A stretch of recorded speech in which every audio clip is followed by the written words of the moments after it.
Since 2021, I've been living through what has increasingly been a horrendous divorce. Hi everyone, it's me again, and Squish Gang is kind of present. And kind of because my puppy Gus, who you might hear snarfing, is in his cardboard eating era. So every piece of cardboard in my apartment has ended up on the spare bed because Gus has been eating them. He also ate my copies of Richard III and Macbeth. Today we're going to talk about the fallout of Steven Crowder's divorce and the response from kind of the internet in general. Interestingly enough, this time from both the left and other conservative figures. First, links to socials, ways to support the channel, including Patreon, YouTube memberships, any affiliate links, all that kind of stuff, sources all down below. Also, people often ask about my lip color. And today I'm trying to wear a lip color. Gerard Cosmetics Hydramatte lipstick. And I actually don't mind this as a liquid lipstick. And it's actually a really cute color too. So with a little bit of Fenty gloss on top. I'll put a link for this as well, like for the sale, because right now it's 4 for $40, so $10 each instead of $20 a piece. I'll also put the powder, a link for the powder, just because it slays. If anybody wants makeup stuff, I get a kickback, don't have to do anything, just letting you know. Also, my link for Every Jewels is working again, and my link for Gerard Cosmetics, they weren't working last video. That is all. Before we get into the parts or anything, there's also going to be trigger warnings for this video. Trigger warning for spousal abuse, verbal abuse, aggression towards women, misogyny, anything bad that could be related to divorce, all that kind of stuff. So, 3 parts of the video as always. Part 1, Steven Crowder announces the divorce. Part 2, response online and a little bit of rhetoric about how he's been responding. And part 3, kind of the information as of the time of recording this video. Part 1, Steven Crowder announces the divorce. So Steven Crowder, for those of you who don't know, is a far-right commentator who primarily posts on the platforms YouTube and Rumble. He is an American-Canadian commentator from originally Montreal, Quebec. And he is actually Canadian, funny enough. And I have a video on him on the channel, but I made that before. I think I had less than 5,000 subscribers, so nobody really watched it.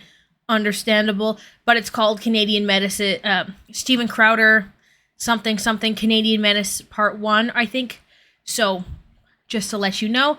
But he is somebody who is a quote-unquote, and very loosely, I'd say, free speech advocate kind of creator, and hence he's on Rumble, which once again is a free speech social media, despite the fact that it seems like every single post on there is like the same right-wing flogging points and anti-Semitism, allegedly, hypothetically, in Minecraft. Steven Crowder and his contemporaries preach traditional, typically Christian, and I'm saying typically because there are a couple who are not Christian, one of them being like Ben Shapiro, but typically the Christian nuclear family model. This means the husband is the provider, kind of the protector, and he makes money for the family, and what he says goes, and the mother, or the woman in the relationship, stays home and bears children and tends to the home outside of the public eye in the domestic realm. So these people have the mentality that once you're married, quite literally only death will do you part, and this is regardless of how shitty they might treat their wives, which kind of becomes prominent later in this story. But on video recently, Steven Crowder announced that he was getting a divorce and that the proceedings have been going on since some point late 2021. Now, let me say on the outset, to be clear, there is no infidelity, any kind of physical abuse at all on either side. And no, this was not my choice. My then wife decided that she didn't want to be married anymore. And in the state of Texas, that is completely permitted. It's been the most heartbreaking experience of my life, what I consider to be my deepest personal failure. And just so you know, my opinions on parenting and families have not changed. I've always believed that children need a mom and a dad, that divorce is horrible. And I still believe that children need a mom and a dad and that divorce is horrible. He then exclaimed that the divorce happened given that Texas has a no-fault divorce law, and in the state stating that only one party needs to consent that the marriage is not working, and that allows for the divorce to occur. And that he feels that it is his wife's decision and that is a moral failure on his part, and that it only happened because she wanted this to be the case. Again, we find out this is not really the truth later in this story. Steven Crowder, for some reason, also decided to rope in another conservative figure, Candace Owens, by saying that she had essentially extorted him into revealing this divorce. They also knew that the safety of my children included keeping it private. So if you're familiar with the idea of extortion, then you know the feeling well. Now, some of these threats were so thinly veiled that I'm frankly surprised you didn't all guess immediately. Steven has a lot going on, I guess is the best way to say it. He has a lot going on, and that should be clear because people don't do stuff like this if there's not a lot going on in their lives. I would like to implore my audience and everybody that isn't paying attention to this situation not to condemn him, but to pray for him. Sometimes people need a prayer. Sometimes people need a scripture. You know, Steven purports to be a Christian. I am unsure at this moment if it is my place to say more than that. You know, maybe if I feel in further defense, some things should be said, or maybe if I feel that the public has a right to understand certain circumstances. Well, my children have a right to privacy. Now, some other issues have been, or I should say, inferences have been more pernicious behind the scenes with demands and threats to use this information that they believe would be so publicly embarrassing to me and my wife at a difficult time.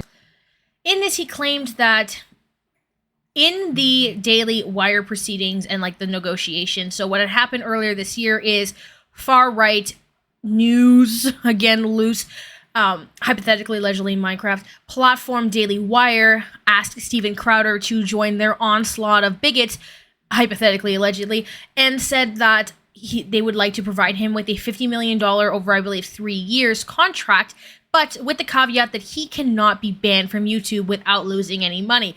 This is because, obviously, if he's banned, he can't post the required amount that they would like him to. In this fallout, Candace Owens, in one of her, I think, podcast episodes or whatever she does, stated that people needed to pray for Steven Crowder in these proceedings because someone would not be acting this irrationally if there wasn't something going on with them deeper than what is happening, and that we as a public should pray for him, given that he is a Christian and those who watch Daily Wire are typically Christian. The thing is, I don't recall a single person thinking that it was because he got divorced. If it was extortion, she would have had to say something like, oh, well, he's acting this way because there's been issues with his wife, or something along that line. Even then, it wouldn't necessarily be extortion unless there was threat. Steven Crowder claims that there's things behind the scenes, but none of that is substantiated. And again, the issue would be how it lines up in the public eye. I thought, and so did many people, that they were going to threaten to out him as bisexual, him being Steven Crowder in this case, because during the time there was a clip cycling kind of around the internet, an old clip where Steven Crowder said his like evil bisexual phase had turned. It was the bisexual phase was rearing his ugly head. That's what it was. Upon the divorce coming out, people were laughing at Steven Crowder for a multitude of reasons. For one, he blamed the divorce entirely on his ex-wife, which seems at a somewhat of a petty dig at her, kind of out of nowhere, especially as someone who was not a public figure herself, Hillary Crowder in this case, and seemed to have been an attempt to control the narrative in his sort of desired way without consideration of the person, Hillary, who is supposedly the love of his life, and kept kind of saying that this was for the sake of protecting the children. He went on and on about the safety of his children and how they are not at fault for the divorce, which would be insane if they were, because I think they're like 2 years old. Like, it's kind of like nobody was going to think that either, Steven. Hello. This, I firmly believe, was a point of genuine concern for maybe Hillary, but definitely not for Steven. Hypothetically, allegedly. But rather that this was trying to, again, manipulate the narrative and make people such as myself, who would be criticizing Steven's divorce, feel bad for doing so, and that, in this case, me talking about it would be me berating the family of 2 young children. The theme of control, as we will find, comes up more and more throughout this entire narrative. And this, we get into part 2, response online and the rhetoric. I already mentioned that people were mocking Steven Crowder and his divorce, because traditional values and marriage being the core of his sort of messaging, him not even being able to follow that himself is a big, L for Steven. I don't know how my camera is going to reflect that. Might be backwards. There was also a response from Candace Owens, upon the claims that she was extorting him, stating that he must do a full retraction on his show for roping her in, and has hired a defamation lawyer for this, given that there was no evidence of extortion on Steven's part, according to Candace Owens. In roping in Candace Owens, someone who I've mentioned before is part of the most, if not one of the most popular kind of media companies on the internet, Steven Crowder has also now turned other right-wing creators against him. Not Fresh and Fit, but they're also stupid as rocks. By the way, I read the Fresh and Fit book, Women Deserve Less. Review for that coming up when there's less current internet drama going on. So there have also been conversations around the qualifiers used in Steven Crowder's statement announcing his divorce. Kat Black discussed this in her video, and I'll put a clip of that in here. Conservatives are rallying against no-fault divorce. So from the Larson Law Office, there is a short description of a no-fault divorce. No-fault divorces are the most common type of divorce in Texas. In this case, the two spouses agree that they do not want to be married anymore, and they jointly agree to file a no-fault divorce. This formally states that neither party is to blame or guilty of any misconduct that caused the marriage to end. Basically, in Texas, if you're able to prove that your partner was cheating on you or abusive towards you, you can actually claim a larger portion of your marital share. Texas is not a 50-50 community property state. It's not a state where when you get a divorce, it's split down the half. It really is based on why you got divorced, which is why Steven Crowder made a point to mention that he wasn't abusive, that there wasn't any cheating, because those are some of the things that can be used to argue that she would deserve a larger share of the marital property. But also this sort of idea that he says that there was no physical abuse on either side or adultery. This, however, does not include, and Kat Black, I think, missed this in her video, but he said physical abuse as opposed to just abuse in general, which there are obviously other forms of abuse, such as sexual abuse and emotional abuse. I want to keep that in mind as well, hypothetically, allegedly, in Minecraft. So this idea of protecting the children, which in this case would be against the evils of a woman being able to choose the divorce. I have talked about this kind of concept, like this particular guise of the Republican narrative being only for the sake of protecting children. This is how they do a lot of their anti-trans and anti-gay rhetoric. This is how they try to push a lot of their tradition and Christian kind of nuclear family values on people, because it is at the benefit of the children, despite the fact that given these nuclear families and the divorce concept being so faux pas, ended up with children with a lot of abusive families. So that in itself kind of shows an issue, because a lot of times these sort of settlements are often for the sake of getting the children away from abusive atmosphere. So in this, I'm going to once again cite some sections from Jesus and John Wayne, How White Evangelicals Corrupted Faith and Fractured Nations, this book here. So I'm going to read a couple of quotes. You can see how many tabs I have in here, because this book comes up, or like all of these themes come up again and again and again when talking about right-wing online figures. If you want this book, it is not affiliated or anything. There is a list down below called Rhetoric Readings, and you can just get the book from there. Don't buy it, because it might send it to my house. Because I'm not an Amazon affiliate, I can't make a list that you can just buy from that goes to your house. It's just so you can like find where it is. If anybody knows how to do that, like otherwise let me know, or do I just become an affiliate? But I don't want to, because I don't want you to think I'm just trying to sell you this. Anyways, suggestions down below, please. But anyways, let's read. So this is referencing a evangelical named James Dobson, who wrote a lot of books around the nuclear family model in the 70s. So I want to read an excerpt from this book. In 1975, Dobson took it upon himself to articulate the critical difference between men and women. Males and females differ biochemically, anatomically, and emotionally, he asserted. In truth, they are unique in every cell of their bodies. He portrayed the distinction in stark terms. Men liked to hunt and fish and hike in the wilderness, while women preferred to stay at home and wait for them. Men played sports as women watched, yawning on the sidelines. But perhaps the most profound difference between men and women, according to Dobson, was their source of self-esteem. Men derive self-esteem from being respected. Women feel worthy when they are loved. 5 years later, in his book Straight Talk to Men and Their Wives, he expanded on this theme. Echoing Maribel Morgan, he explained that because of the man's fragile ego and enormous need to be respected, together with a woman's vulnerability and need to be loved, it was a mistake to tamper with the time-honored relationship of husband as loving protector and wife as recipient of that protection. He denounced the feminist propaganda behind media depictions of women as tough, albeit gorgeous, figures who could dismantle any man alive with her karate chops and flying kicks to the teeth, who could shoot with deadly accuracy and play tennis or even football like a pro. "Oh yeah, this baby has come a long, long way, no doubt about that," he wrote with thinly veiled revulsion. By the end of the 1970s, Dobson had turned his attention to men. He blamed feminists for calling into question everything traditionally masculine and for tampering the time-honored roles of protector and protected.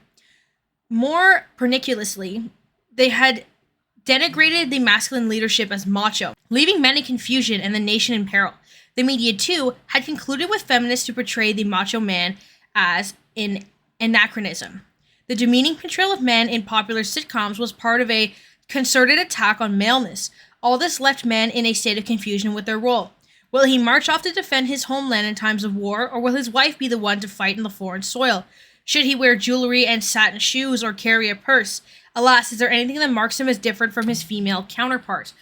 So you can see already, right, this fear of like feminism and media portrayal of women and all that kind of stuff in the 1970s was the exact same fears that they're portraying today, but they're just shifting it around a little bit. All they're doing is they're putting lipstick on a pig, hypothetically, right? Because what's happening is all they're doing is they are setting a different precedent for what the parameters of masculinity are, mostly with power and wealth specifically, and presentation of value. And then the home model being slightly different, where now not only do women have to like tend to the home, but like you should still kind of make money somehow. So this is talking about Stu Weber, another sort of evangelical figure type. Weber too believed that a gender war was being waged, and it was necessary to look culture's confusion straight in the eye. Channeling Dobson and Elizabeth Elliot, Weber insisted that men and women were profoundly different. Here, Weber turned to the ancient Hebrew word for ish, which means man, ish, which means piercer, and the Hebrew word for woman, isha, which means pierced one, insisting that the distinction went beyond the obvious anatomical or sexual elements. In this case, the physical was a parable of the spiritual. Man, at his core, was tough and strong, a risk-taker, an initiator, a piercer, one who penetrates, moves forward, advances towards the horizon, leads. Women, on the other hand, preferred security and order. They were gentle responders, tender companions, aloneness fighters. These differences were woven through all of Scripture, and nothing was more pitiful than a man forfeiting his masculinity or a woman her femininity by transgressing the created order. Now, there's one very specific section that I find. Aloneness fighter. Okay, I want you to kind of put that in your brain for a second. In that, aloneness fighter, right? As in, the woman is there for the man to not be by himself, and without the woman, the man is abandoned. This kind of falls into this sort of shame and taboo nature that Steven Crowder has with this divorce, and how he's a loser in the conservative community as a result from this. And as we notice, this is a modernized reality of what is presented in the book. The man is the strong leader and the woman shall follow. But in this case, the woman in this conservative relationship has initiated there to be a difference. Thus, she has failed the order, and by that has emasculated Steven Crowder in this way. I just want you to think about that. And the way that these conservatives just constantly recycle the same stuff in a way that has been proven to not work, and say that the world is degrading, while the presentation of the social dynamic at this time led to 50% of the world essentially being dissatisfied, more or less. So, again, very strange. But part 3, more information comes out. Upon the divorce announcement and Steven Crowder's careful language in his video, Crowder's ex-wife Hillary released footage from their private Ring camera in their backyard and spoke to a reporter with further details, but didn't release all of it out to the public. Trigger warnings now, more so than any other part of the video. So I'm going to play the clip after I explain it. In this video from June 2021, you can see that there are many cues that somewhat implies that there is abuse in their dynamic and that is common for her. There are signs that her way of de-escalation, the way that she steps back, and the way that Steven Crowder talks to her and blows cigar smoke at her while she's pregnant with twins. Very interesting. So I'll play that clip now, or you can skip after. I'll put a timestamp in. Like, you can just click down below if you want to skip past the... I drew a boundary. I drew a boundary. No, you just did it. I drew a boundary of abusive and cruel. You are not taking the car. Because if you refuse to do wifely things, then I will go pick up the groceries. There's no groceries. I'd be happy. Steaks, wood pellets, my grill. I know it's an unreasonable request, but I'll go do it. How about you first? Hillary, how do you respect the man? Yes. How do you man? How do you man receive love like that? Respect. No. How do you man? No, you're not taking the car. Steven, You're not taking the car. Steven, You are not then taking I the will car. ask them to pick me up. Would you like me to ask? Oh, that's right. It's not about Steven. Get an Uber. Okay, Steven, I can't. Feeling some constraints? Steven. Like, I can't Steven. go... listen to me. You want to walk out right now? Listen to me. I can't go to the gym. I can't go to my parents. I can't call my friends. I can't be home. You're going to take the car and leave me here. Hillary, just think of how boxed in you've made me. What do you need me to pick up? I'll get it. I'll be back when I'm back. No, that doesn't work either. You'll be back when you're back. That doesn't work either. Steven, Do you understand the difference between my life being set to the second and you going, I'll be back when I'm back? Steven, And making it work when you do that. The only way out of this is discipline and respect. It's the only way out of it, or we're at an impasse. we are at an impasse. Good. Because you can't have any discipline or respect. Steven, There you go. You throw your hand, you give up so easily. I don't give up, Steven. Hillary, Steven, you give up so Steven, easily. I'm I just said the only way out of this is discipline and respect. You said, then we're at an impasse. Steven, no, we are at an impasse, okay? I love you, but Steven, your abuse is sick. Your abuse Watch it. is sick. Watch it. Fucking watch it. I'm gonna let go. I'll get what you need me to get. And I need some space. We need to just stop engaging for a little bit, okay? I love you. I love you very much. I don't love you. That's the big problem. I've never received love from you. And the fact is, when I go, look, I need you to do A, B, C, and D, you just be disciplined about it. You go, no. But I love you more than life itself. Okay. Put on some gloves. No. But I love you more than life itself. That's not fair. That's not fair, and it's disingenuous. Hillary, you're right. We're at an impasse. Become someone, listen to me, day in and day out, worthy of a wife. No, not as a wife. I didn't say as a wife. As a wife. Hillary, come on now. I'm not gonna engage. I'm not gonna engage anymore. I'm gonna go. I'll text me what you need. I'll get you what you need. I love you. I'm committed to you.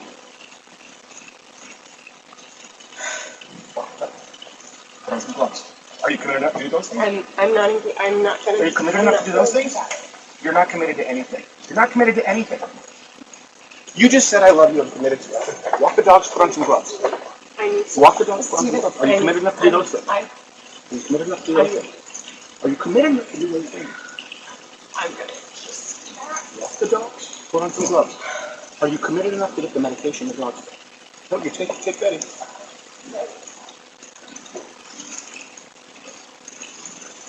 After this, employees of Louder with Crowder came out against him, and there was an article written about this in the New York Post, which I will link down below. Essentially, what it is saying is that Steven Crowder could not be outshined in any circumstance. He would scream at employees, have emotional outbursts, make them work 100-hour weeks with no overtime. He would also... he had a button for his co-host where he wasn't allowed to talk at all during the times that his button was pressed. This is as to not outshine him in any segments. And apparently, Steven Crowder put his balls on someone's shoulder. He put his nuggies on a guy that he was making fun of for being gay. The bisexual phase rearing its ugly head. Altogether with everything, everyone coming out against him, the wife leaving him, all that kind of stuff, it kind of seems like everything is falling apart. Perhaps another opportunity for me to Irish River dance on the grave of my enemies. in Minecraft. Anyways, to conclude, ways to support the channel, links, sources, social media, and anything you would need, including a link for an email to suggest longer form content, all down below, along with what is on my face. And I hope you all have an amazing day wherever you are, and I'll see you when I see you. Bye! Whoever said that money doesn't buy happiness has to be spending their money on the worst shit you can imagine. Because I just bought an iPad and I've never been fucking happier. Like, depression cured. Like, I got this little fucking game. Oh my god, my life has changed forever.